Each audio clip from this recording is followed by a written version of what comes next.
प्रिय विद्यार्थियों, आज संस्कृत विषय में छंद प्रकरण का अध्ययन करेंगे। इस छंद प्रकरण को निम्नानुसार देखेंगे। जैसे पहले परिभाषा, भेद, उपभेद, गुरु लघु लक्षण, गण लक्षण और यति। छंद शास्त्र के ये प्राथमिक घटक हैं। इन सब का ज्ञान पहले आवश्यक है। अगर इन प्राथमिक चीजों का ज्ञान आवश्यक अपने को नहीं होगा तो छंद का अध्ययन अपन नहीं कर सकते हैं। तो चलिए प्रारंभ करते हैं।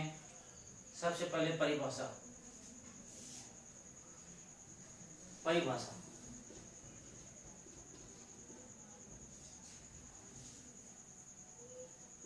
परिभाषा है वर्णों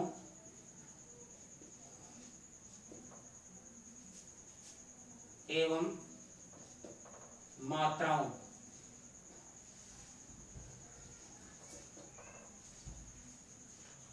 की गेयता की व्यवस्था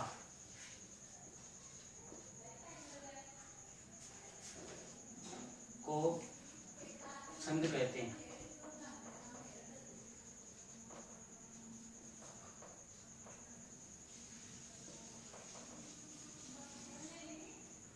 वर्णों एवं मात्राओं की गेयता की व्यवस्था को छंद कहते हैं। जैसे मान लीजिए एक श्लोक है, साहित्य संगीत कला विहीन साक्षात पशु पुच्छ विषाणहीन तृणम न खादन न पिजीवमान तद्भाग देहम परमं पशूनां। इस श्लोक का जब उच्चारण करते हैं तो गेयता का ध्यान रखना पड़ता है, कहाँ पर विराम आएगा उसका ध्यान रखना पड़ता है, आदि बातों का ध्यान रखना पड़ता है। अगर इसको गद्य के रूप में पढ़ते हैं, साहित्य संगीत कला विहीन साक्षात पशु पुच्छ विषाणहीन तृणम न खादन न पिजीवमान तद्भाग देहम परमं पशूनां, तो इसमें गेयता नहीं आती है और प्रभावी नहीं होता है। न तो वक्ता को आनंद आता है न श्रोता को आनंद आता है। जब इसी को लयबद्ध तरीके से अपन और भी अच्छा इसमें गेयता उत्पन्न करें तो श्रोता और वक्ता और सभी सुनने वालों को बहुत अच्छा लगता है। जैसे साहित्य संगीत कला विहीन साक्षात पशु पुच्छ विषाणहीन तृणम न खादन न पिजीवमान तद्भाग देहम परमं पशूनां। इस प्रकार से पद्य में गेयता आ जाती है। अब देखिए इसके भेद।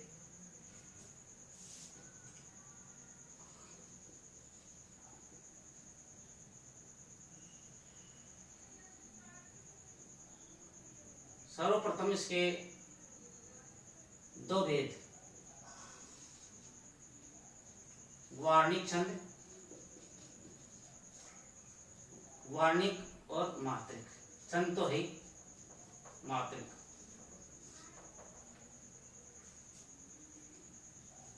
वार्णिक छंद में जो छंद का आधार होता है वो वर्ण होते हैं। मात्रिक में छंद का जो आधार होता है मात्राओं के आधार पर होता है। इसमें जो वर्ण होते हैं उन वर्णों के आधार पर निर्धारित किया जाता है कि ये वार्णिक छंद है और वर्णों की गणना की जाती है। जब इसमें मात्राओं की गणना करके उन मात्राओं के आधार पर छंद निर्धारण होता है।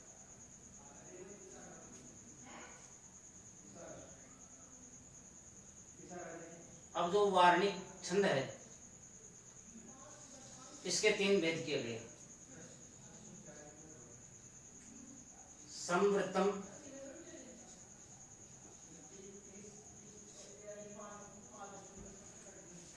अर्ध संवृत्तम, अर्धसंवृत्तम और विषमवृत्तम।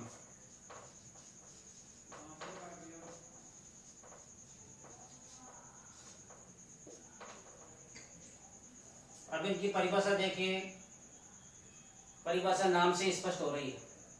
संवृत्तम, जो पद्य के चार चरण होते हैं श्लोक के, उन चारों चरणों में अगर वर्णों की संख्या समान है तो वहां पर संवृत्त होता है। अगर दो चरणों में वर्णों की संख्या समान है, प्रथम, तृतीय, द्वितीय और चतुर्थ, इस प्रकार से दो दो चरणों के अंदर समान है तो अर्ध सम अर्थात आधा समान हो गया। विषमवृत्तम इस छंद में है जो चारों चरणों में ही अक्षरों की जो संख्या है, वर्णों की संख्या है, वो अलग अलग होती है, समानता नहीं होती है। इस प्रकार से ये भेद हो गया इसके भेद और उपभेद। अब आते हैं, अब जब वर्णों का निर्धारण करते हैं, वर्णों की गणना करते हैं, तो इसमें गुरु और लघु के जो चिन्ह होते हैं, गुरु चिन्ह, लघु चिन्ह, इनके गुरु का चिन्ह है एस की तरह, लघु का चिन्ह आई की तरह। इन दोनों के चिन्हों के द्वारा ही छंद शास्त्र में छंद निर्धारण, मात्राओं की गणना भी इसी के द्वारा होती है, और वार्णिक छंद में वर्णों का जो गण निर्धारण होता है वो भी इन्हीं के द्वारा होता है। अब देखिए, आपको आगे मालूम चल जाएगा इसका।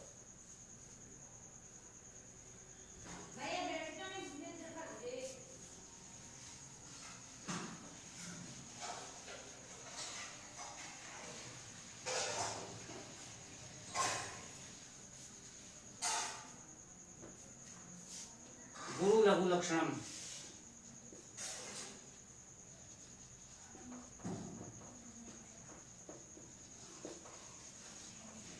कौन से अक्षर को गुरु मानना चाहिए, कौन से को लघु मानना चाहिए, इस पर यह चीज महत्वपूर्ण है। जब इसका ज्ञान नहीं होगा तो अपन छंद का आगे ज्ञान नहीं हो सकता है। तो देखिए, गुरु और लघु का कैसे निर्धारण करते हैं। गुरु और लघु,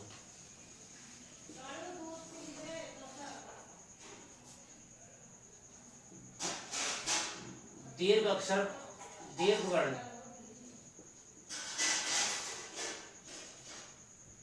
मात्रा वाला, जिसको कहते हैं मात्रा वाला गुरु होता है। जैसे आ दीर्घ है, दीर्घ ई, दीर्घ ऊ, दीर्घ री, ए, आई, ओ, औ। अगर यही मात्राएं किन्हीं व्यंजनों के साथ जुड़ती है,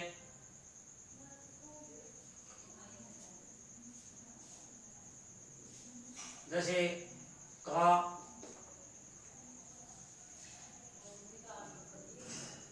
को, किसी भी व्यंजन में जुड़ती है तो ये सारी यह दीर्घ होती है।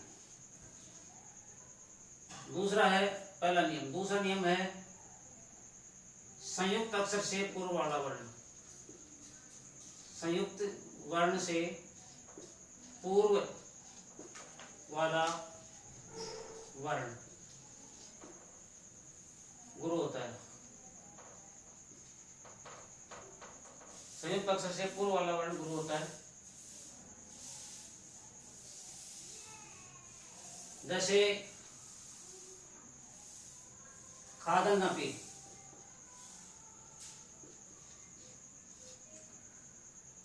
खादन में दे के बाद ये आधा अक्षर है, इसको संयुक्त अक्षर कहते हैं। तो इसके प्रभाव से ये संयुक्त अक्षर से पूर्व वाला वर्ण द है, ये गुरु हो जाएगा, गुरु वर्ण हो जाएगा। ये दूसरा नियम। तीसरा नियम है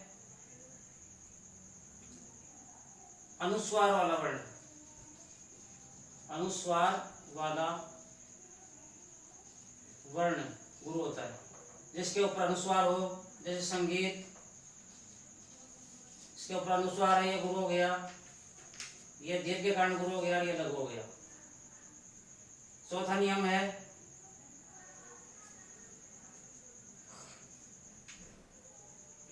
विसर्ग वाला वर्ण। विसर्ग वाला वर्ण गुरु होता है। जैसे पाठ है, ये विसर्ग आ गया तो ये गुरु हो गया, ये दीर्घ कारण गुरु हो गया। पांचवा नियम है चरणांत में, चरण के अंत में, चरणांत में गुरु अथवा लघु मान सकते हैं, लघु मान सकते हैं।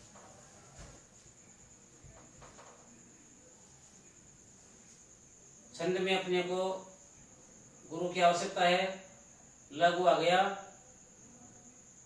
तो उस लघु को गुरु मान सकते हैं।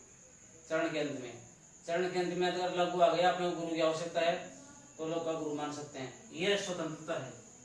अब देखिए लघु कहाँ कहाँ पर आता है, यहाँ पर दीर्घ वर्ण गुरु होता है, तो यहाँ पर क्या है, लघु वर्ण गुरु, यहाँ पर लघु अक्षर होगा, लघु, कि उसमें कोई मात्रा नहीं है। जैसे क है, मैं है, स है, कोई मात्रा ही नहीं है, तो ये क्या हो गया, लघु आएगा। संयुक्त अक्षर से पूर्व वाला वर्ण गुरु होता है, तो इसमें कुछ भी नहीं आएगा। अनुस्वार वाला वर्ण गुरु होता है, अनुस्वार जिसके न हो वो लघु आएगा, और विसर्ग जिसके नहीं हो वो लघु आएगा। चरणांत वाला तो इस प्रकार से ये गुरु और लघु का लक्षण है। अब इसके बाद में अपन गणों का लक्षण देखते हैं, जो तीन अक्षरों से बनाते हैं, वो देखिए आगे।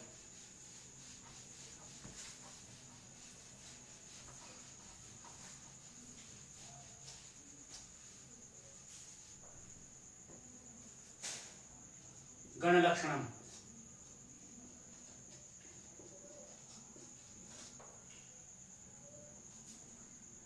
छंद शास्त्र में एक सूत्र है, यमा ताराज भांसलगा। यमा तारा जे भा ने से ले का, यमा ताराज भांसलगा। इसमें 8 गण होते हैं इस सूत्र के अनुसार। ये का मतलब है यगण, मैं का मतलब मगन, ता का मतलब तगण, रा का मतलब रगण, जय का मतलब जगण, भा का मतलब भगण,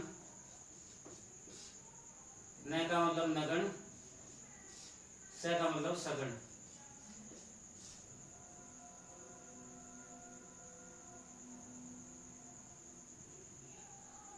से 8 हो गए। और ले का मतलब लघु,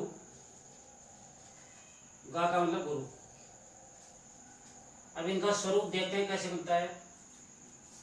अगर यगण का स्वरूप ज्ञात करना है तो अपने को 3 अक्षरों को लेना पड़ेगा, यहाँ से 1 2 या 3 ता तक। ये है, इसमें कोई मात्रा नहीं है तो ये लघु आ गया, इसमें मात्रा है तो ये गुरु आ गया, इसमें मात्रा है ये गुरु आ गया। यह हो गया यगण का स्वरूप। अब आगे मगन का स्वरूप देखते हैं। तो यहाँ से चालू करते हैं 3 अक्षर, मा ता और रा, ये तीनों गुरु हैं, तो ये मगन का स्वरूप हो गया। अब तगन का स्वरूप याद करते हैं, तो ता रा और जय। ता भी गुरु है, रा भी गुरु है और जय है लघु। यह हो गया तगन का स्वरूप। अब आगे रगन का स्वरूप याद करते हैं। रा जय और भा। रा गुरु है, जय लघु है, भा भी गुरु है। अब जगन का स्वरूप जय भा और ने। जय लघु, भा गुरु और ने लघु। भगन का भा ने से, भा गुरु आ गया, ने लघु आ गया, से लघु आ गया। नगन का ने से ले, तीनों लघु। सगण का से ले गा, से लघु आ गया, ले लघु आ गया, गा गुरु आ गया, और ये आ गया लघु और ये आ गया गुरु। इस प्रकार से ये गण लक्षण हो गया। और किसी भी पद्य के अंदर अपन गण ज्ञात करेंगे तो इस प्रकार से चिन्ह लगा करके उस छंद को ज्ञात, गणों के द्वारा उस छंद को ज्ञात करेंगे कि इसमें कौन सा छंद है। यह माताराज भानसर का इस सूत्र के अलावा एक सूत्र और है, उसके द्वारा भी अपन गण लक्षण, गण लक्षण जान सकते हैं। वो इस प्रकार से है,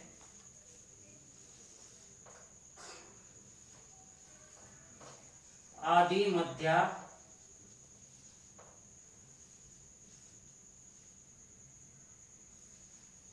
वसानेषु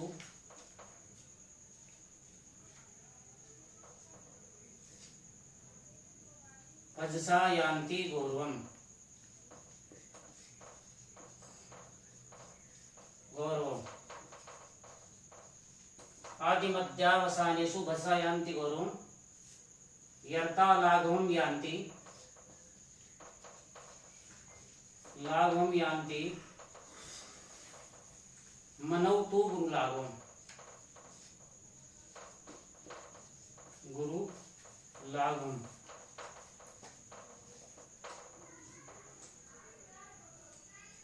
अब इसका अर्थ समझिए। आदि मानी प्रारंभ, मध्य का मतलब बीच में, और अवसान का मतलब अंत में। प्रारंभ में, मध्य में और अंत में। भय जैसा, भगण, जगण, सगण, गौरवम यान्ति गुरु होते हैं। भगण के अंदर प्रारंभ में गुरु होता है,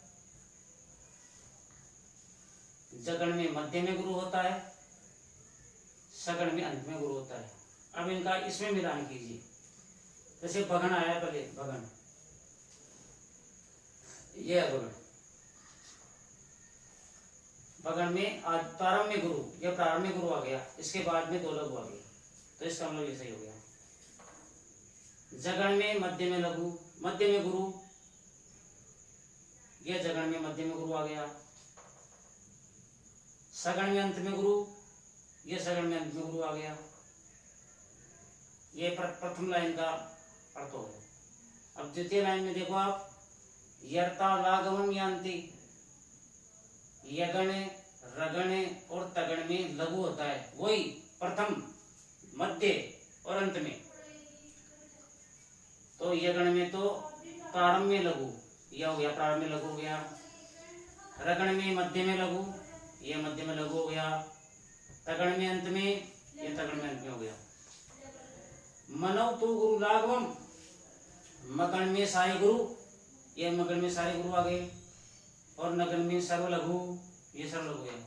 और लघु और गुरु का चिन्ह। इस प्रकार से ये अपन यमाताराज भानसर का इसके द्वारा और आदि मध्य अवसानी उसके द्वारा है, गण लक्षण ज्ञात हो गया है। अब है यति, यति बचा है।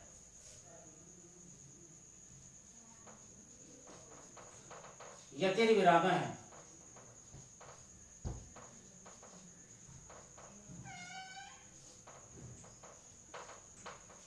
किसी भी पद्य का उच्चारण करते हैं, श्वास लेने के लिए बीच में रुकते हैं, उसको यति कहा जाता है। जैसे साहित्य संगीत कला विहीन है, साहित्य संगीत यहाँ पर रुक गए, कला विहीन। साक्षात पशु पुच्छ विषाणहीन है, तृणम न खादन नपि जीवमान तद्भाग देहम परमं पशूनाम। जो बीच में रुकते हैं वो यति होता है। और यति का भी है पद्य उच्चारण में बहुत विशिष्ट महत्व है। ये प्राथमिक बातें छंद शास्त्र के बारे में ज्ञात हो गई। अब एक पद्य के द्वारा है, उस पद्य में इन गणों का निर्धारण करते हैं इस प्रकार से, और फिर आगे आपको आगे से आगे अभ्यास करते रहना है।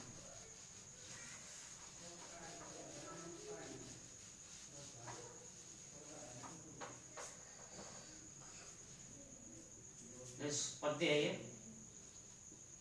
साहित्य संगीत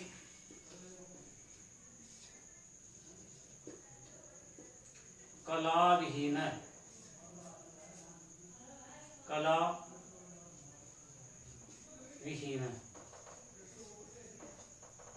साक्षात पशु पशु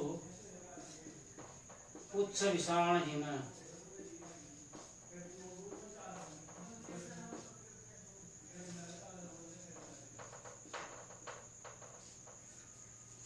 तृणम न खादन खादन खादन्नपि जीवमानः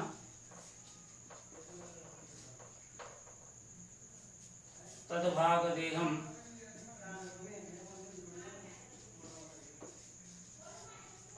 देहं परमं पशूनाम्।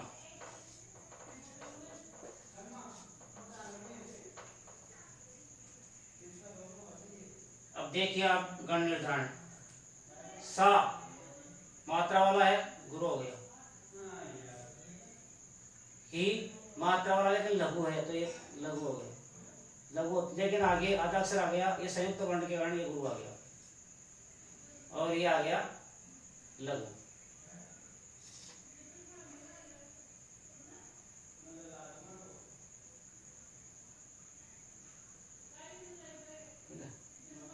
ये तगड़ का स्वरूप हो गया, ता राज्य। आगे देखते हैं, ये गुरु आ गया, अनुस्वार ग्रहण, ये मात दीर्घ है, गुरु आ गया, ये लघु आ गया, ये भी तगड़ का स्वरूप आ गया। कै में लघु है, ये मात्रा वाला गुरु हो गया, ये छोटी मात्रा वाला लघु हो गया, ये जगन का स्वरूप है, ये गुरु आ गया, ये गुरु विसर्ग के कारण गुरु आ गया, गुरु वर्ण आ गया, ये गुरु वर्ण आ गया। दूसरा लाइन, ये सा मात्रा वाला है, गुरु वर्ण आ गया, ये मात्रा वाला गुरु वर्ण आ गया, और ये बिना मात्रा वाला लघु आ गया, ये तगड़ का स्वरूप आ गया। ये विसर्ग के कारण गुरु आ गया, ये संयुक्त से कारण गुरु आ गया, और ये लघु आ गया, ये तगड़ आ गया, ये लघु आ गया, ये गुरु आ गया मात्रा कारण, ये लघु आ गया, ये जगन का स्वरूप आ गया, ये गुरु और ये विसर्ग के कारण गुरु आ गया। तीसरा प्रणव, ये लघु आ गया, इसके कारण गुरु आ गया, ये लघु आ गया,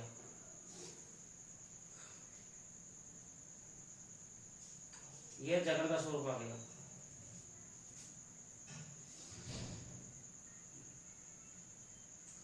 ये दी है, लेकिन ये छोटी है, ये दीर्घ, और ये पहले वर्णों में मिस हो गई थी, ये ध्यान रखना है। रिका भी आता है। खादन गुरु वर्ण आ गया, ये द गुरु वर्ण आ गया, संयुक्त कारण ये लघु आ गया, ये तगड़ का स्वरूप आ गया, लघु गुरु और ये गुरु, ये जगन का स्वरूप आ गया, ये गुरु वर्ण आ गया, ये गुरु वर्ण आ गया, संयुक्त अक्षर है, इस कारण गुरु आ गया, ये गुरु आ गया, ये लघु, ये तगड़ का स्वरूप आ गया, ये गुरु ये लघु, ये तगड़ का स्वरूप आ गया, ये लघु ये गुरु ये लघु, ये जगन का स्वरूप आ गया, ये गुरु वर्ण आ गया, और ये गुरु वर्ण आ गया। इस प्रकार से किसी भी पद्य के अंदर गण छांट करके और उसमें छंद का निर्धारण कर सकते हैं कि इसमें कौन सा छंद है। अभी आपको किसी भी छंद का लक्षण नहीं बताया गया है, अब आगे से हम छंद का लक्षण और उदाहरण देखेंगे। जो प्राथमिक बातें बताई गई है उनका अभ्यास करें। अब आगे के प्रसंग में अपन छंदों को पढ़ना स्टार्ट करेंगे, तब तक आप इन बातों का अभ्यास करते रहिए।